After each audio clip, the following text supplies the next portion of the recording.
नमस्कार, बहुत बहुत स्वागत है आपका आज की क्लास में। इस क्लास में हम भक्ति काल के कुल 80 प्रश्नों को हल करेंगे। सभी प्रश्न बहुत ही महत्वपूर्ण हैं, तो ध्यान से हल कीजिएगा और कोशिश करिएगा कि ज़्यादा से ज़्यादा प्रश्न आपके सही हों। पहला प्रश्न देखते हैं। पहला प्रश्न है, भगवान के प्रति अनन्यगामी एकांत प्रेम का नाम भक्ति है। यह कथन किस विद्वान का है? रामचंद्र शुक्ल जी का, हजारी प्रसाद द्विवेदी का, भारतेंदु हरिश्चंद्र का या महावीर प्रसाद द्विवेदी जी का? आजकल की परीक्षाओं में कथन से संबंधित प्रश्न ज़्यादा आते हैं। सही उत्तर हो जाएगा इसका हजारी प्रसाद द्विवेदी। यह कथन हजारी प्रसाद द्विवेदी जी का है, इसको नोट कर लीजिएगा। प्रश्न संख्या 2 देखते हैं। चूंकि 80 प्रश्न हैं तो प्रश्नों को थोड़ा सा जल्दी जल्दी करेंगे हम लोग। प्रश्न है, भक्ति काल के उदय के संबंध में असंगत कथन का चयन कीजिए। ऑप्शन ए है, मुस्लिम आक्रमणकारियों की देन आचार्य रामचंद्र शुक्ल, पराजय एवं हताशा का परिणाम डॉक्टर रामकुमार वर्मा, ईसाइयत की देन बेबर या पराजित मनोवृत्ति का परिणाम हजारी प्रसाद द्विवेदी। भक्ति काल के उदय के संबंध में आपको इनमें से असंगत कथन का चयन करना है। सही उत्तर हो जाएगा ऑप्शन नंबर डी, पराजित मनोवृत्ति का परिणाम हजारी प्रसाद द्विवेदी। पराजित मनोवृत्ति का परिणाम जो है भक्ति काल के उदय के कारण के लिए मानते हैं गुलाब राय। और ईसाइयत की देन की बात करें तो जॉर्ज ग्रियर्सन और बेबर और कीथ एक विद्वान हैं, और बेबर और जॉर्ज ग्रियर्सन ये तीनों विद्वान ईसाइयत की देन मानते हैं भक्ति काल के उदय को।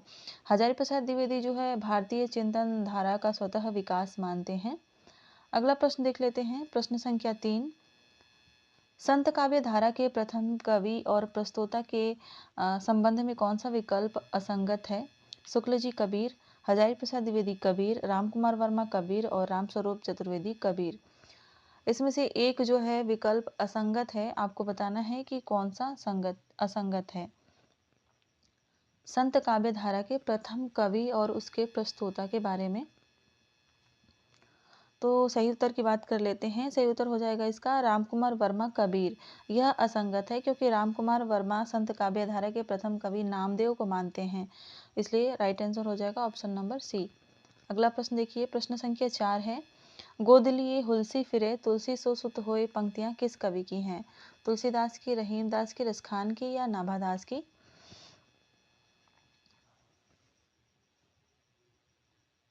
सही उत्तर हो जाएगा इसका रहीमदास की। रहीम बहुत ही ज़्यादा दानी प्रवृत्ति के थे, तो एक ब्राह्मण की कन्या के विवाह के लिए तुलसीदास ने इनसे मदद मांगी थी और यह दोहा लिख कर भेजा था कि सुरतीय सुरतीय नारतीय नागतीय सब चाहत असकोय। तो वापस जो है उनको मदद भेजकर और रहीमदास ने इस दोहे को पूरा करते हुए लिखा था कि गोद लिए हुलसी फिरे तुलसी सो सुत होए। ठीक है, अगला प्रश्न देखते हैं। अगला प्रश्न है प्रश्न संख्या 5, मिली आओ सबे कहीं भाग चले अब तो ब्रज में बसुरी रही हैं। बहुत ही महत्वपूर्ण पंक्तियां हैं, ये आप लोगों के लिए मोस्ट क्वेश्चन हो जाता है। पंक्तियां किस भक्त कवि की हैं? रसखान की, मीराबाई की, गोस्वामी हित हरिवंश की या सूरदास की? मिली आओ सबे कहीं भाग चले अब तो ब्रज में बसुरी रही हैं। सही उत्तर की बात करें तो यह जो पंक्ति है यह रसखान की पंक्तियां हैं। राइट आंसर हो जाएगा ऑप्शन नंबर ए। आगे बढ़ते हैं। प्रश्न संख्या 6 देखते हैं। श्री रामचंद्र कृपालु भजु मन हरण भव भय दारुणम पंक्तियां तुलसीदास की किस रचना से है? रामचरितमानस से, विनय पत्रिका से, दोहावली से या कवितावली से? यह पंक्तियां बहुत ही प्रसिद्ध हैं। सही उत्तर हो जाएगा इसका विनय पत्रिका से। श्री रामचंद्र कृपालु भजुमन हरण भव भय दारुणम विनय पत्रिका की पंक्तियां हैं। अगला प्रश्न देख लेते हैं। प्रश्न संख्या 7 है, रांधत प्याज बिगारत नाज न आवत लाज करे सब भक्षण। सुंदरदास की पंक्तियां निम्न में से किस क्षेत्र के लिए हैं? गुजरात, दक्षिण, पूरब या मारवाड़? सुंदरदास ने सभी राज्यों पर और सभी संत कवियों पर कुछ न कुछ टिप्पणियां की हैं, तो आपको बताना है कि यह किस राज्य या किस क्षेत्र के लिए हैं। रांधत प्याज बिगारत नाज न आवत लाज करे सब भक्षण। सही उत्तर हो जाएगा इसका दक्षिण पर। इन्होंने दक्षिण पर यह पंक्तियां कही हैं। अगला प्रश्न देख लेते हैं। प्रश्न संख्या 8 है, रासपंच अध्यायी के संबंध में असत्य कथन का चुनाव करना है। नंददास की सबसे प्रसिद्ध रचना है, रोला छंद का प्रयोग हुआ है, यह एक खंड काव्य है और श्रीमद् भागवत के अनुसार 6 अध्यायों में विभक्त है। कौन सा कथन इसमें से असत्य है आपको चुनना है। यह भी प्रश्न जो है मोस्ट हो जाता है आप लोगों के लिए। सही उत्तर हो जाएगा इसका option number D, Shrimad Bhagwat के अनुसार यह 6 अध्यायों में नहीं 5 अध्यायों में विभक्त है। अगला प्रश्न देख लेते हैं। प्रश्न संख्या 9 है, निम्न में से किस रचना को वियोगी हरि ने हिंदी का गीत गोविंद कहा है। भंवर गीत को, रासपंचाध्यायी को, गोवर्धन लीला को या विरह मंजरी को। ये प्रश्न भी आप लोगों के लिए मैं इंपॉर्टेंट लगाती हूँ, मोस्ट प्रश्न है यह। सही उत्तर हो जाएगा रासपंचाध्यायी को वियोगी हरि ने हिंदी का गीत गोविंद कहा है। प्रश्न संख्या 10 देख लेते हैं।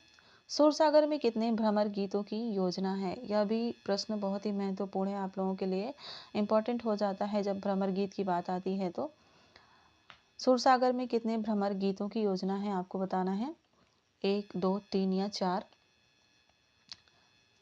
सही उत्तर की बात करें तो भ्रमर गीत में 3 भ्रमर गीतों की योजना है। ठीक है, पहला जो भ्रमर गीत है वो पद संख्या 4078 से 4710 तक है। वहीं बात करें दूसरा जो भ्रमर गीत है तो वो पद संख्या 4711 से लेकर 4712 तक है। ठीक है, और तीसरा जो भ्रमर गीत है वह 4713वां पद है वह। ठीक है, तो इस तरह से 3 भ्रमर गीतों की योजना है भ्रमर गीत में। ठीक है, सूरसागर में। अगला प्रश्न देखते हैं। प्रश्न संख्या 11 है, सूरदास कालिदास की तरह मानवीय प्रेम और सौंदर्य के कलाकार कवि हैं। उनकी रचना के अधिकांश उपादान परंपरा और लोक जीवन के हैं, लेकिन कृति की रचना दृष्टि सूर की अपनी है। कथन किस विद्वान का है। आचार्य रामचंद्र शुक्ल का, डॉक्टर बच्चन सिंह का, मैनेजर पांडे का या हजारी प्रसाद द्विवेदी का। यह कथन भी बहुत ही इंपॉर्टेंट है आप लोगों के लिए और बताना है कि किसका कथन है यह। सूरदास कालिदास की तरह मानवीय प्रेम और सौंदर्य के कलाकार कवि हैं। उनकी रचना के अधिकांश उपादान परंपरा और लोक जीवन के हैं, लेकिन कृति की रचना दृष्टि सूर की अपनी है।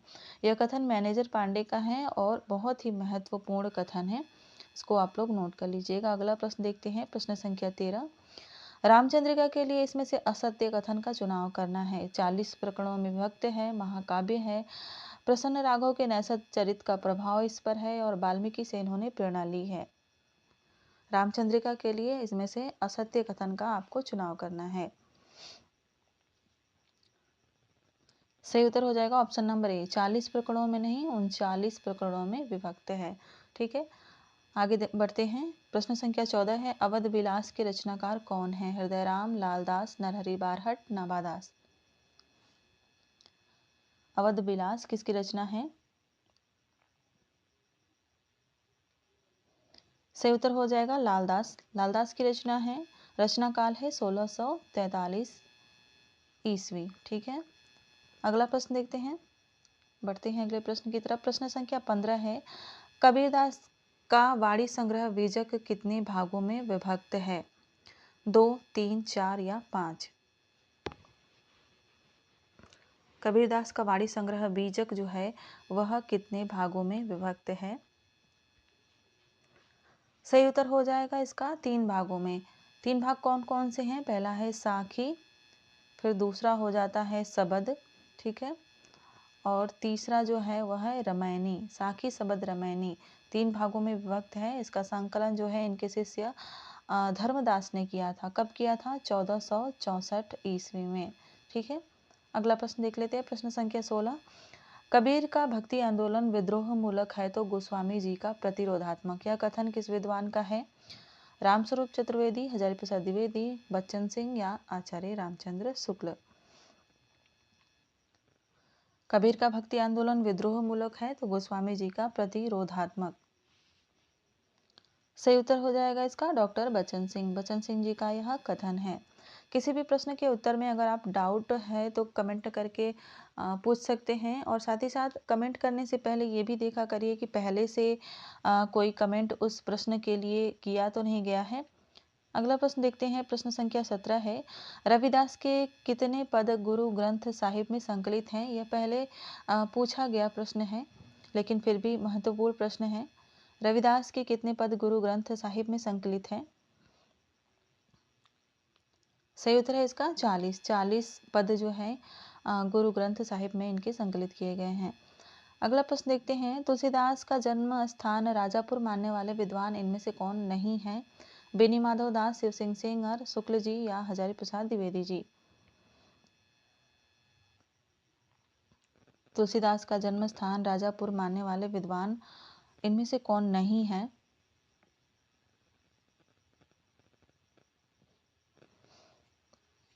सही उत्तर हो जाएगा इसका हजारी प्रसाद द्विवेदी। हजारी प्रसाद द्विवेदी जी इनका जन्म सोरो मानते हैं, ठीक है, न कि राजापुर मानते हैं। सोरो मानने वाले विद्वानों में हजारी प्रसाद द्विवेदी के अलावा गणपति चंद्र गुप्त और रामनरेश त्रिपाठी भी आते हैं, तो इनको भी याद रखिएगा क्योंकि आने वाली परीक्षाओं में पूछा जा सकता है। प्रश्न संख्या 19 है, रामचरितमानस के किस कांड को मानस का हृदय स्थल कहा गया है? बाल कांड को, अयोध्या कांड को, लंका कांड को या सुंदर कांड को? मानस के किस कांड को, रामचरितमानस के किस कांड को मानस का हृदय स्थल कहा जाता है? सही उत्तर हो जाएगा इसका अयोध्या कांड। अयोध्या कांड को कहा जाता है। प्रश्न संख्या 20 देखते हैं, निम्न में से रामानंद की शिष्य परंपरा में कौन आते हैं? रंगाचार्य, नाथमुनि, रामानुजाचार्य या पुंडरीकाक्ष?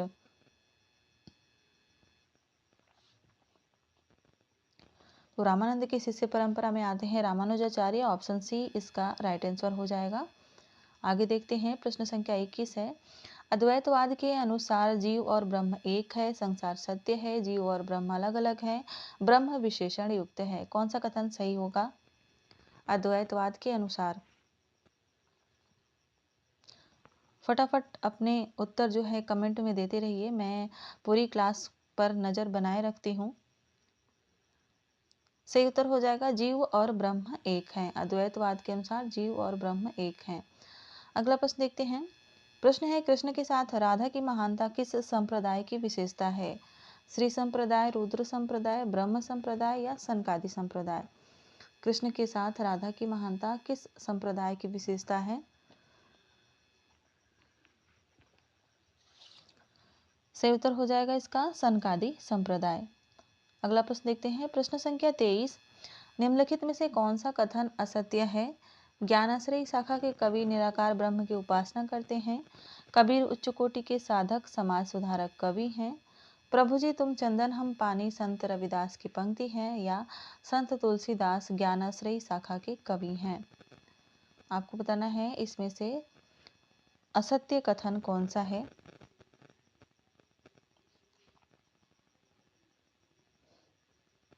सही उत्तर हो जाएगा ऑप्शन नंबर डी, संत तुलसीदास ज्ञानाश्रयी शाखा के कवि हैं। अगला प्रश्न देख लेते हैं, कबीर का प्राकट्य स्थल कौन सा है? लहरपुर, लहरतारा, लहरनगर, लहरिया? थोड़ा आसान सा प्रश्न है, सही उत्तर हो जाएगा लहरतारा। लहरतारा नामक स्थान पे कबीर का प्राकट्य स्थल माना जाता है। प्रश्न संख्या 25 है, वह भक्त जो कृष्ण का उपासक नहीं था, इनमें से कौन सा भक्त है जो कृष्ण का उपासक नहीं है? वल्लभाचार्य, मीराबाई, रामानंद या सूरदास? सही उत्तर हो जाएगा रामानंद। ठीक है, प्रश्न संख्या 26 देखते हैं, फटाफट देख लेते हैं। रामानंद किसकी शिष्य परंपरा में आते हैं? रंगाचार्य की, नाथ मुनि की, रामानुजाचार्य की या पुंडरीकाक्ष की? सही उत्तर हो जाएगा इसका रामानुजाचार्य की। रामानुजाचार्य की शिष्य परंपरा में आते हैं। प्रश्न संख्या 27 देख लेते हैं, समग्र भक्तिकालीन काव्य पर कौन सी विशेषता लागू होती है?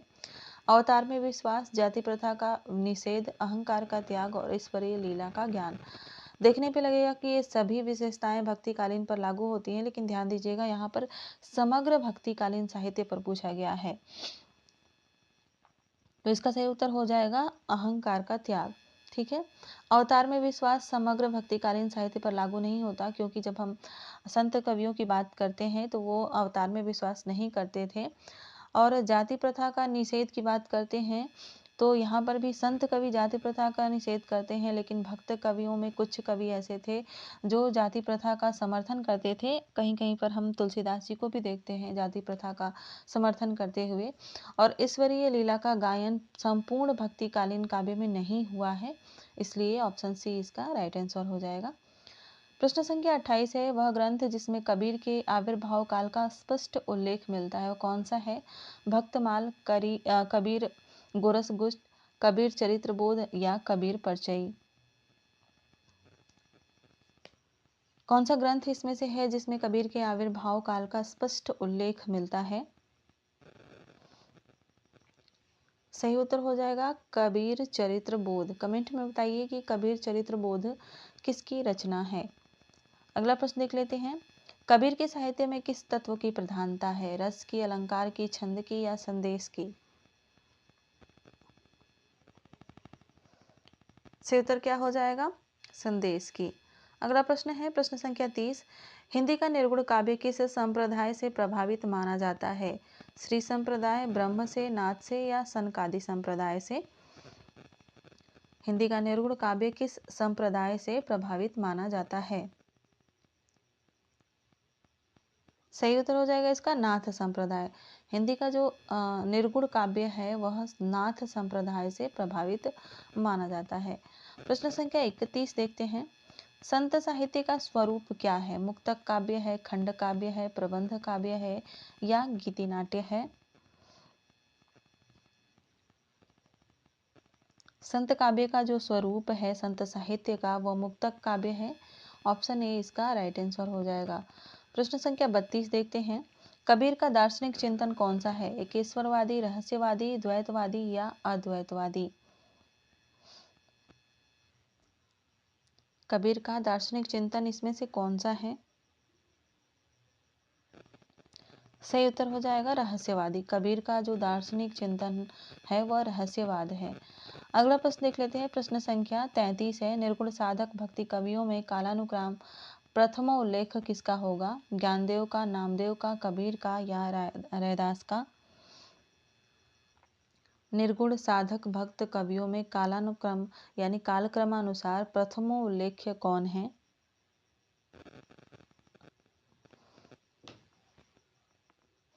सही उत्तर हो जाएगा ज्ञानदेव।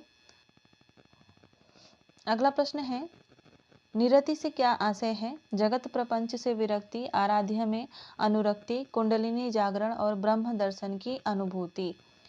आराध्य में अनुरक्ति, आपको बताना है इसमें से कौन सा निरति से क्या आशय है।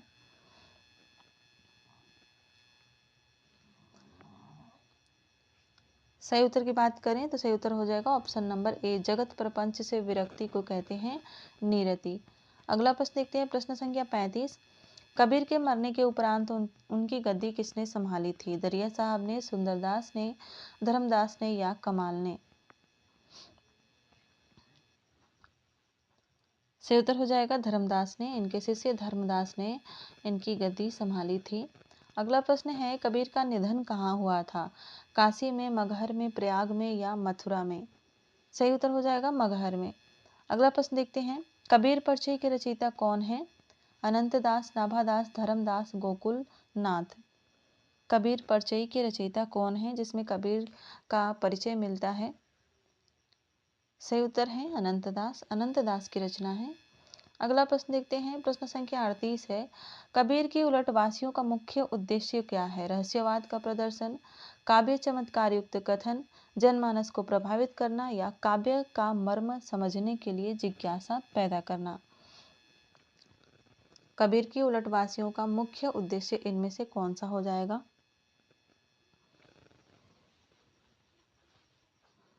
सही उत्तर हो जाएगा इसका ऑप्शन नंबर डी, काव्य का मर्म समझने के लिए जिज्ञासा पैदा करना। यानी काव्य का मर्म यानी कि जो वो बात कहना चाहते हैं उसको समझाने के लिए वो इस तरीके से कहते थे ताकि उसको जानने के बारे में व्यक्ति को जिज्ञासा पैदा हो जाए। प्रश्न संख्या 38 है, दादू पंथ पहले किस नाम से प्रसिद्ध था? परम ब्रह्म संप्रदाय, अलग संप्रदाय, निर्गुणीय संप्रदाय या दादू संप्रदाय? यह प्रश्न भी इम्पोर्टेंट है आप लोगों के लिए। दादू पंथ पहले किस नाम से प्रसिद्ध था? सही उत्तर है इसका परम ब्रह्म संप्रदाय। अगला प्रश्न, भक्ति आंदोलन को इस्लाम की देन न मानकर दक्षिण के अलवार भक्तों की देन मानने वाले विद्वान कौन हैं? हजारी प्रसाद द्विवेदी, मिश्र बंधु, रामकुमार वर्मा या आचार्य शुक्ल जी। भक्ति आंदोलन को इस्लाम की देन न मानकर दक्षिण के अलवार भक्तों की देन मानने वाले विद्वान कौन हैं?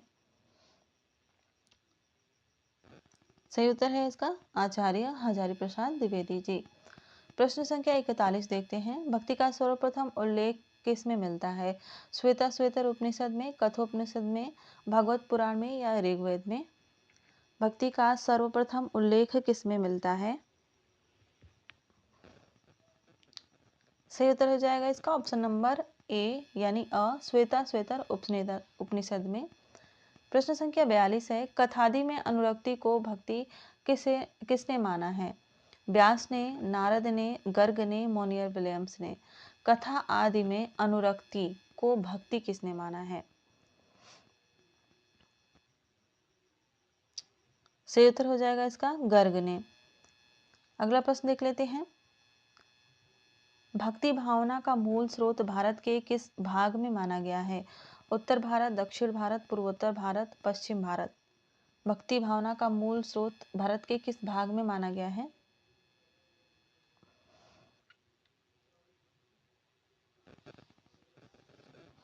सही उत्तर हो जाएगा दक्षिण भारत में। ऐसा कहा जाता है कि भक्ति द्राविड़ी उपजे लाए रामानंद, कबीर ने प्रकट किया सात द्वीप नौ खंड। इस तरह से पंक्तियां सुनने को मिलती होंगी आपको। तो भक्ति भावना का मूल स्रोत जो है दक्षिण भारत है। अगला प्रश्न देखते हैं।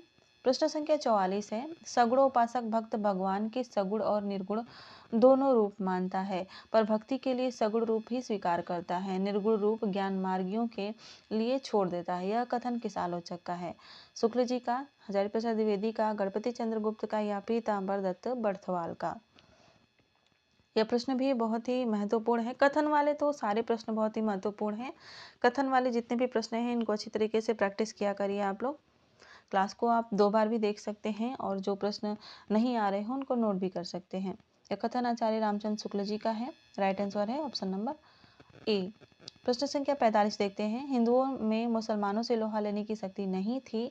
वे मुसलमानों को न तो पराजित कर सकते थे और अपने धर्म की अवहेलना सहन कर सकते थे। इस असहाय अवस्था में उनके पास ईश्वर से प्रार्थना करने के अतिरिक्त अन्य कोई साधन नहीं था। तो यह कथन किसका है?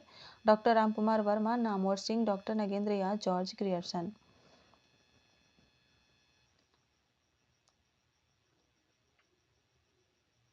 सही उत्तर हो जाएगा डॉक्टर रामकुमार वर्मा।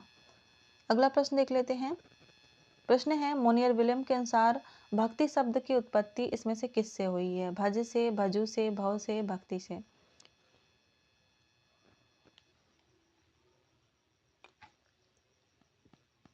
ये प्रश्न भी पहले पूछा जा चुका है।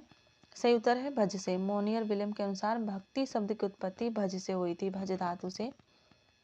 प्रश्न संख्या 47 है। हरि भक्ति रसामृत सिंधु के रचयिता कौन है? जगन्नाथ, तुलसीदास, श्री रूप गोस्वामी या गोकुलनाथ? हरि भक्ति रसामृत सिंधु। सही उत्तर है श्री रूप गोस्वामी। प्रश्न संख्या 48 देख लेते हैं। भक्ति भावना पराजित मनोवृत्ति की उपज रही है और न ही इस्लाम धर्म के बलात् प्रचार के परिणाम स्वरूप उत्पन्न हुई है।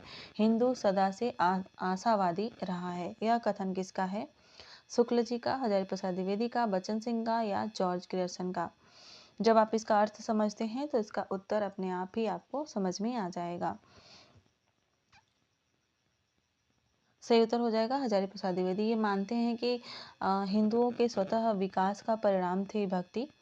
अगला प्रश्न देखते हैं। प्रश्न संख्या 49 है। अगर इस्लाम नहीं आया होता तो भी भक्ति साहित्य का 12 आना वैसा ही होता जैसा आज है। यह कथन किसका है?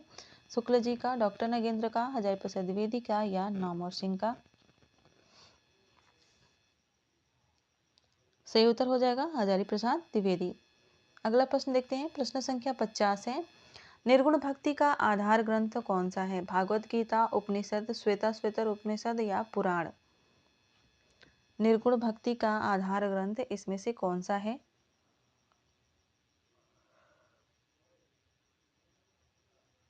सही उत्तर है श्वेता श्वेतर उपनिषद। अगला प्रश्न देखते हैं। हिंदू पूजे देहरा मुसलमान मसीद पद के रचयिता कौन है? कबीरदास, रैदास, ज्ञानदेव, नामदेव। हिंदू पूजे देहरा मुसलमान मसीद। यह प्रश्न भी इम्पोर्टेंट है क्योंकि इसमें दो लोगों के बीच में कंफ्यूजन हो सकती है इस प्रश्न में। सही उत्तर है नामदेव। देखने से लगता है कि कबीर की पंक्तियां हैं, लेकिन यह पंक्तियां हैं नामदेव की। प्रश्न संख्या 52 की तरफ बढ़ते हैं। प्रच्छन्न बौद्ध किस दार्शनिक को कहा जाता है? शंकराचार्य को, रामानंद को, विष्णु स्वामी को या मध्वाचार्य को? प्रच्छन्न बौद्ध किस दार्शनिक को कहा जाता है? सही उत्तर हो जाएगा शंकराचार्य को प्रच्छन्न बौद्ध कहा जाता है। अगला प्रश्न है, स्मार्त संप्रदाय में पंचदेव उपासना की व्यवस्था किसने की थी? रामानंद ने, रामानुजाचार्य ने, शंकराचार्य ने या मध्वाचार्य ने?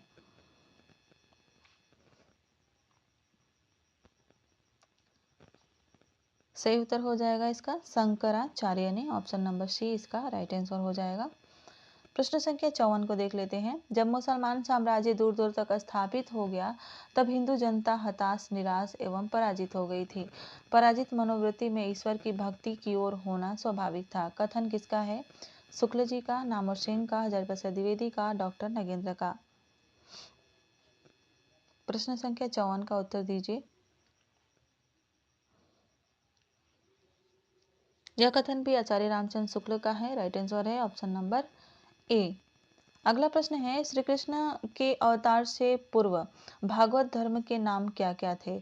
एकांतिक नारायण, पांच रात्र और सानवत या उपर्युक्त सभी?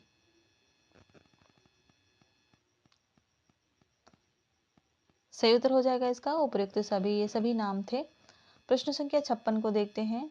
भक्ति के मार्ग स्त्री पुरुष जाति सभी के लिए किसने खोल दिए थे? रामानंद ने, शंकराचार्य ने, विष्णु स्वामी ने, निम्बार्काचार्य ने?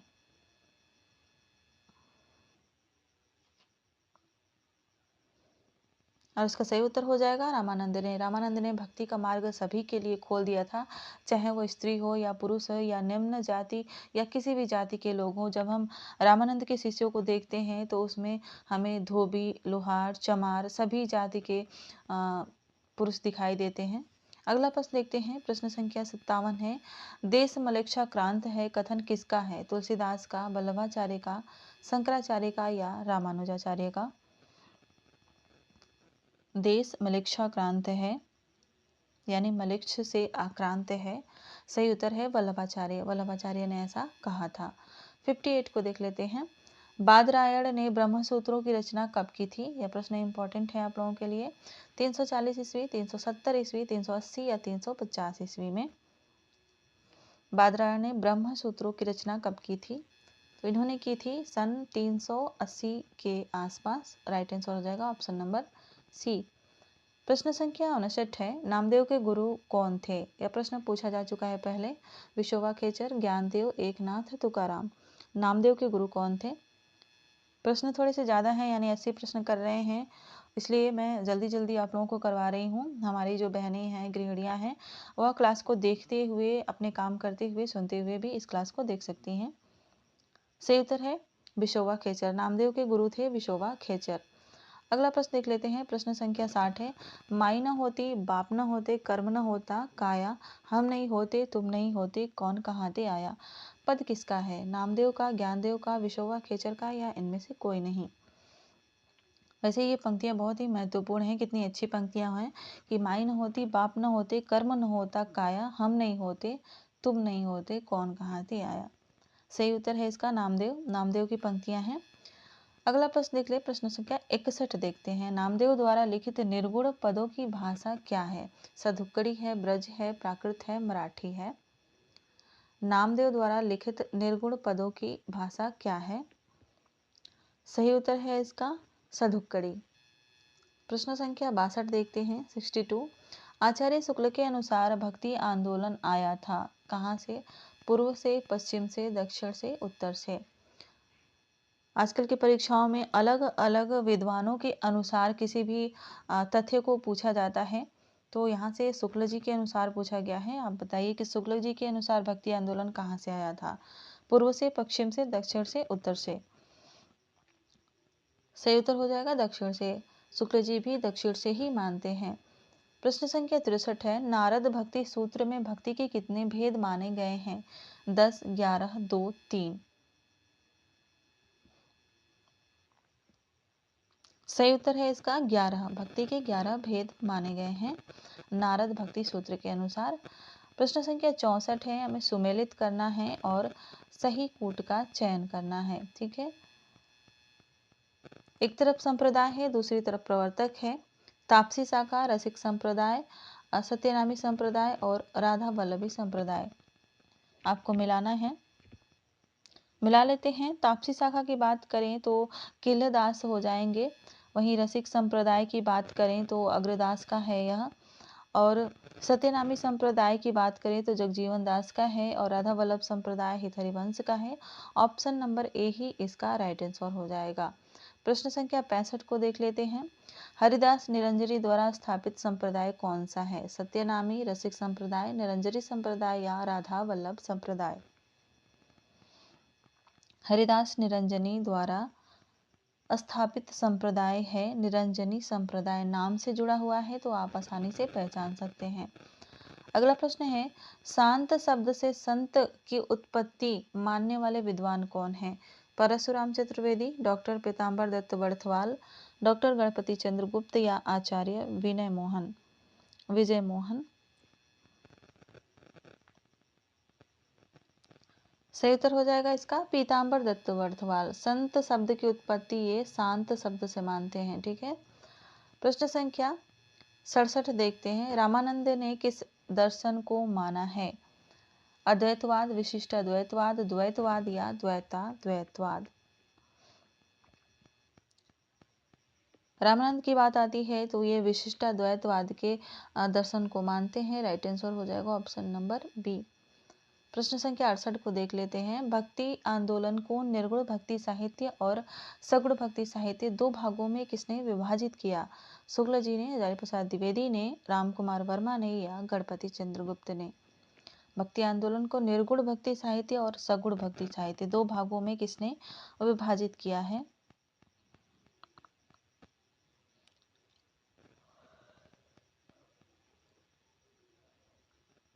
सही उत्तर है इसका हजारी प्रसाद द्विवेदी। प्रश्न संख्या 69 देखते हैं। डॉक्टर रामकुमार वर्मा ने ज्ञानाश्रय शाखा को किस नाम से संबोधित किया है? सूफी काव्य से, संत काव्य से, राम काव्य से या कृष्ण काव्य से? रामकुमार वर्मा ने ज्ञानाश्रय शाखा को किस नाम से संबोधित किया है? सही उत्तर है संत काव्य। रामकुमार वर्मा ज्ञानाश्रय शाखा को संत काव्य कहते हैं। प्रश्न संख्या 70 है। मेरा साहिब एक है दूजा कहा न जाए, साहिब दूजा जो कहूँ साहब खरा रिशाए। पद के रचयिता कौन है? दादू, कबीर, पीपा, धन्ना? ये भी इम्पोर्टेंट प्रश्न है। पंक्तियों से संबंधित प्रश्न इम्पोर्टेंट होते हैं। इसका सही उत्तर है कबीर। कबीरदास की यह पंक्तियां हैं। प्रश्न संख्या 71 है। दशरथ सुत तिहु लोक बखाना, राम नाम का मरम न जाना। पद के रचनाकार कौन है? केशवदास, तुलसीदास, कबीरदास, रामानंद? यह पंक्तियां इस तरह से भी मिलती हैं। राम नाम का मरम है आना, ऐसे भी यहाँ पर मिलता है। यह पंक्तियां हैं कबीरदास की। ठीक है, प्रश्न संख्या 72 है। निर्गुण राम जपहु रे भाई, अविगत की गति लखी न जाई। पद के रचयिता कौन है? तुलसीदास हैं, अग्रदास हैं, कबीरदास हैं या केशवदास हैं?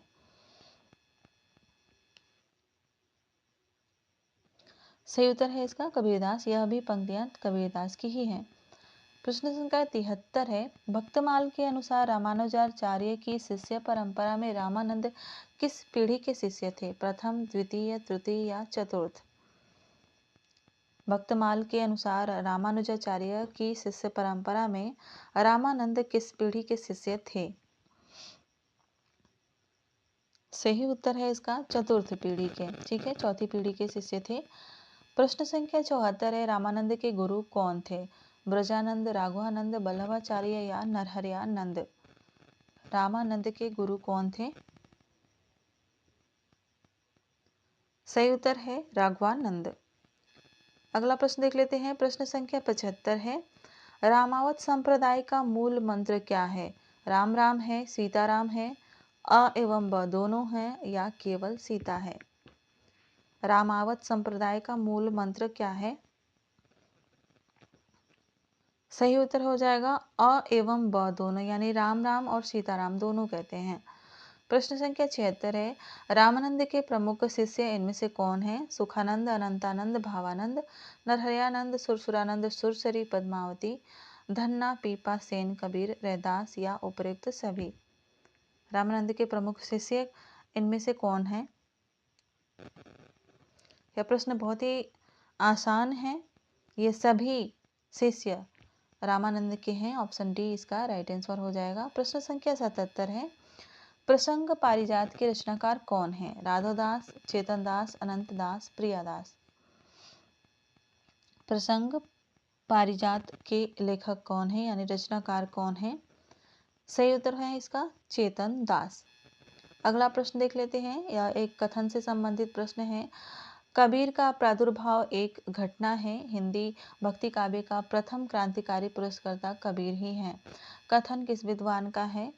द्विवेदी जी का, रामकुमार वर्मा का, बच्चन सिंह का या चंद्रवल्ली पांडे का? सही उत्तर हो जाएगा इसका डॉक्टर बच्चन सिंह का। अगला प्रश्न, प्रश्न संख्या 79 है, श्याम सुंदर दास ने कबीर के पदों को किस शीर्षक से संपादित किया है? कबीर ग्रंथावली, संत कबीर, कबीर या इनमें से कोई नहीं?